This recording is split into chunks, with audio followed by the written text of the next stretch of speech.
செல்லங்களே, 7ஆம் வகுப்பிலிருந்து மற்றொரு பாடத்திற்கு மீண்டும் வரவேற்கின்றோம்.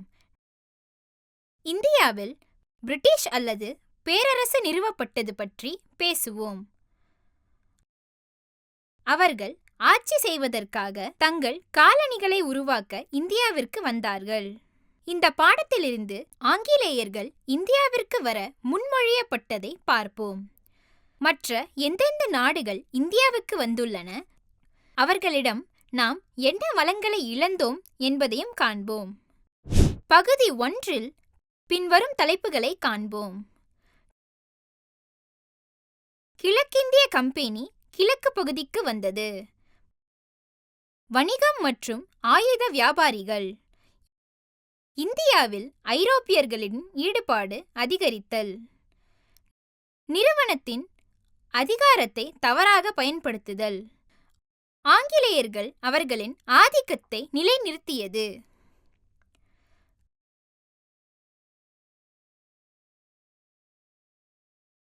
முக்கிய தலைப்புக்கு செல்வதற்கு முன் இதை பாருங்கள். முக்கிய வார்த்தைகள். வணிகவியம் ஒரு நாட்டின் ஏற்றுமதியை அதிகரிப்பதையும் அதன் இறக்குமதியை குறைப்பதை நோக்கமாக கொண்ட பொருளாதார கொள்கை. ஜமீன்தார்கள் இந்தியாவில் முகலாயர் ஆட்சியின் போது அரசாங்கத்திற்கான ஒரு மாவட்டத்தின் நில வருவாய் சேகரிப்பாளர். பிரதேசங்கள் ஒரு குறிப்பிட்ட நாடு அல்லது ஆட்சியாளரால் கட்டுப்படுத்தப்படும் நிலம். இப்போது கருத்து வரைபடத்தை பாருங்கள்.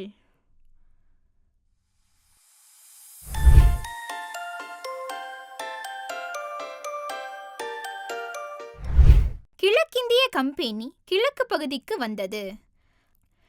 கிபி 1707இல் அவுரங்கசீப்பின் மரணத்திற்கு பிறகு பல முகலாய கவர்னர்கள் மற்றும் பெரிய ஜமீன்தார்கள் தங்கள் அதிகாரத்தை உறுதிப்படுத்த தொடங்கினர் மற்றும் இந்தியாவின் பல்வேறு பகுதிகளில் பிராந்திய ராஜ்யங்களை நிறுவினர். 18ஆம் நூற்றாண்டின் 2ஆம் பாதியில் ஒரு சிறிய வர்த்தக நிறுவனமாக வந்து அரசியல் அடிவானத்தில் ஒரு புதிய சக்தி தோன்றியது. 1600 பொ.உ. முதலாம் எலிசபெத் ராணி கிழக்கிந்திய நிறுவனத்திற்கு பிரத்யேக வர்த்தக உரிமைகளை வழங்கினார். புதிய சந்தைகளை ஆராயவும் சாதகமான விலையில் பொருட்களை வாங்கவும் லாபத்திற்காக ஐரோப்பியாவில் விற்கவும் அனுமதித்தார்.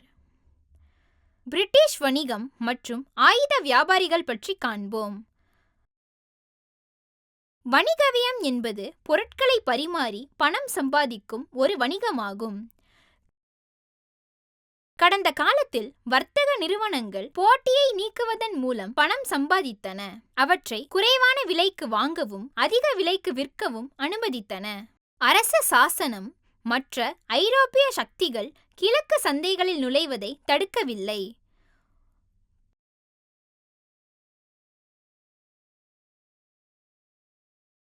போர்த்துகீசிய ஆய்வாளர் வாஸ்கோ ட காமா 1498இல் இந்தியாவுக்கான கடல் வழியை கண்டுபிடித்தார். மேலும் 17ஆம் நூற்றாண்டின் தொடக்கத்தில் டச் மற்றும் பிரெஞ்சு வணிகர்களும் இந்திய பெருங்கடலின் வர்த்தகத்தை ஆராய்ந்தனர். ஐரோப்பியாவில் பிரபலமான இந்திய பருத்தி, பட்டு மற்றும் மசாலா பொருட்களை வாங்க பல நிறுவனங்கள் போட்டியிட்டன.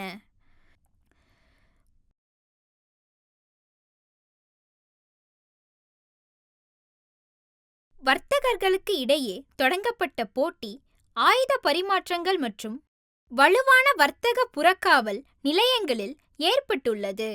இது உள்ளூர் தலைவர்களுடன் மோதல்களை ஏற்படுத்தியது. மிளகு, கிராம்பு, ஏலக்காய், லவங்கப்பட்டை போன்ற மசாலா பொருட்களும் அதிகம் விரும்பப்பட்டன.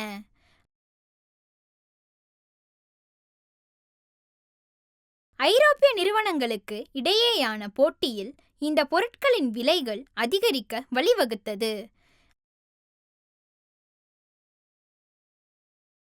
அதே நேரத்தில் மக்கள் ஆயுதங்களை பயன்படுத்தி வர்த்தகம் செய்தனர் மற்றும் தங்கள் வர்த்தக நிலைகளை பாதுகாக்க கோட்டைகளை கட்டினார்கள்.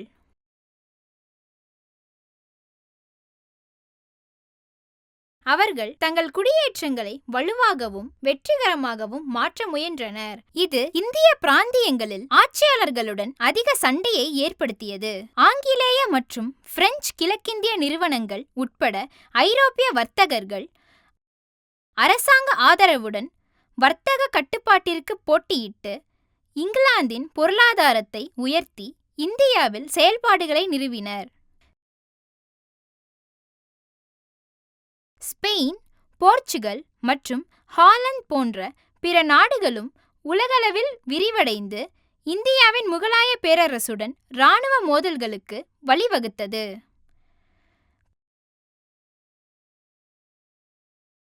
சவால்களை எதிர்கொண்டாலும் ஐரோப்பிய நிறுவனங்கள் இந்தியாவில் தங்கள் இராணுவ பிரசன்னத்தை பலப்படுத்தின. முகலாய பேரரசர்களான ஷாஜகான் மற்றும் அவுரங்கசீப் சில ஐரோப்பிய துருப்புகளை தோற்கடிக்க முடிந்தது. அவுரங்கசீப் இறந்த பிறகு முகலாய பேரரசு உடைந்து போக தொடங்கியது. முகலாய பேரரசர் பொறுப்பில் இருந்தபோது வங்காளம், அவாத் மற்றும் ஹைதராபாத் போன்ற இடங்கள் தங்கள் விவகாரங்களை நிர்வகிக்க சிறிது சுதந்திரம் இருந்தது. பேரரசு பலவீனமடைய தொடங்கியதும் பல்வேறு நிறுவனங்கள் தங்கள் செல்வாக்கை அதிகரிக்க சூழ்நிலையை பயன்படுத்திக் கொண்டன. இதற்கிடையில் ராஜாக்கள் மற்றும் நவாப் போன்ற உள்ளூர் தலைவர்கள் வர்த்தகத்தை மேம்படுத்த முயன்றனர். ஆனால் நிறுவனங்கள் முழுவதுமாக கையகப்படுத்தாமல் கவனமாக இருந்தனர்.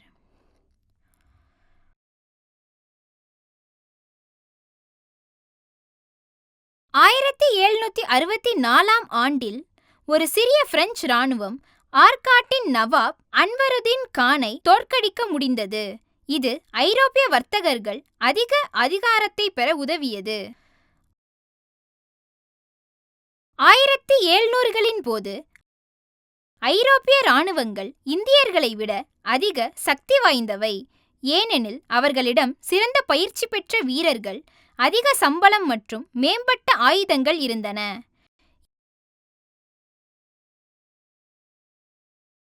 இந்திய வீரர்கள் இந்த படைகளுடன் தொடர்ந்து பயிற்சி செய்து தங்கள் திறமைகளை மேம்படுத்திக் கொண்டனர். இந்தியாவில் அதிகரிக்கும் ஐரோப்பிய ஈடுபாடு. வர்த்தக நன்மைகள் மற்றும் பணத்திற்காக இந்திய ஆட்சியாளர்களை ஆதரிக்க நிறுவனங்கள் இராணுவ வலிமையை பயன்படுத்தின.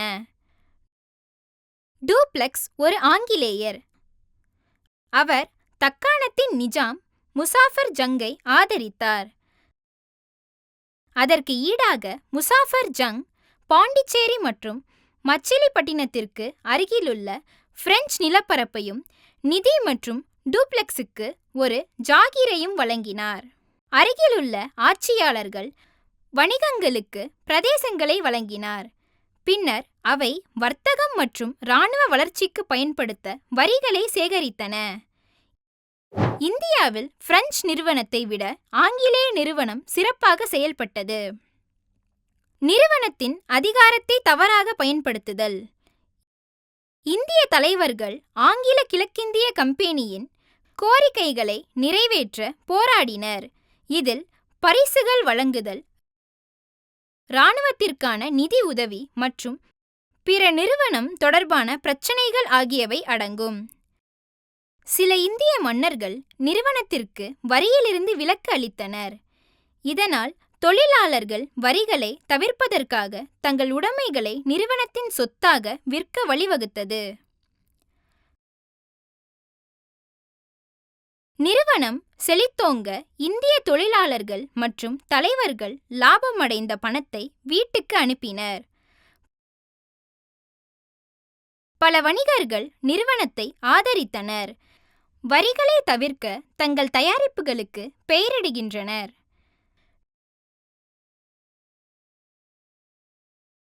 நிறுவனம் திருட்டு மற்றும் நேர்மையற்ற தன்மையை நாடியது.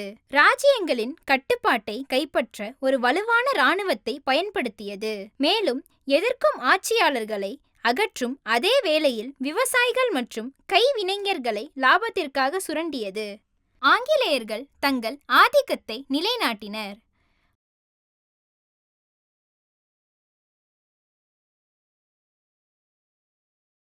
1757ஆம் ஆண்டில் ஆங்கிலேயர்கள் வங்காளத்தின் நவாப் சிராஜ்-அத்-தௌலாவை பிளாசியில் தோற்கடித்து வங்காளத்தின் கட்டுப்பாட்டை கைப்பற்றினர். இது இந்தியாவில் ஆங்கிலேயர்களின் வெற்றியின் தொடக்கத்தை குறிக்கிறது. ஆங்கிலேய கிழக்கிந்திய கம்பெனி ஹைதராபாத் நிஜாமை 1765 முதல் 1768 வரை கடலோர ஆந்திர பிரதேச மாவட்டங்களை மெட்ராஸ் மாகாணத்திற்கு ஒரு இராணுவத்திற்கு ஈடாக விட்டுக்கொடுக்க கட்டாயப்படுத்தியது. இறுதியில் நிஜாமின் கட்டுப்பாட்டை பெற்றது. ஜெனரல்கள் கிளைவ், ஹேஸ்டிங்ஸ், வெலஸ்லி ஆகியோர் இந்தியாவில் பிரிட்டிஷ் வெற்றிக்கு முக்கியமானவர்கள். இது குறிப்பிடத்தக்க பிராந்திய ஆதாயங்களுக்கு வழிவகுத்தது. மெதுவாக இந்தியாவின் பெரும் பகுதிகள் ஆங்கிலேயர்களின் நேரடி ஆட்சியின் கீழ் வந்தது. பல இடங்களில் ராஜாக்கள் மற்றும் நவாப்கள் தொடர்ந்து ஆட்சி செய்தனர், ஆனால் அவர்கள் ஆங்கிலேயர்களின் இறையாண்மையின் கீழ் இருந்தனர்.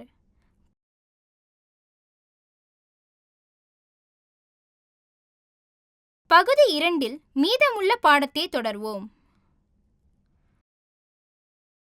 தலைப்பின் சுருக்கம். கிபி 1600 அவுரங்கசீப் மரணத்திற்கு பிறகு ராணி முதலாம் எலிசபெத் இந்தியாவில் கிழக்கிந்திய கம்பெனியை வழங்கியதை இந்த பகுதியில் நாம் அறிந்தோம். நிறுவனம் புதிய சந்தைகளை கண்டறிந்து நல்ல தரமான பொருட்களை வாங்கி ஐரோப்பாவில் விற்று பணம் சம்பாதிப்பதை நோக்கமாக கொண்டது. ஆங்கிலேய கிழக்கிந்திய கம்பெனியின் கோரிக்கைகளை நிறைவேற்ற இந்திய தலைவர்கள் சிரமப்பட்டனர். சில பகுதிகளில் ராஜாக்கள் மற்றும் நவாப்கள் இன்னும் ஆட்சி செய்தனர், ஆனால் அவர்கள் ஆங்கிலேயர்களின் கட்டுப்பாட்டில் இருந்தனர். இது ஆங்கிலேயர் இந்தியாவை கைப்பற்றுவதற்கான தொடக்கமாக அமைந்தது. பார்த்ததற்கு நன்றி. பாகம் 2 தொடர்வோம். அஷ்ரே அக்ருதியுடன் இணைந்திருங்கள்.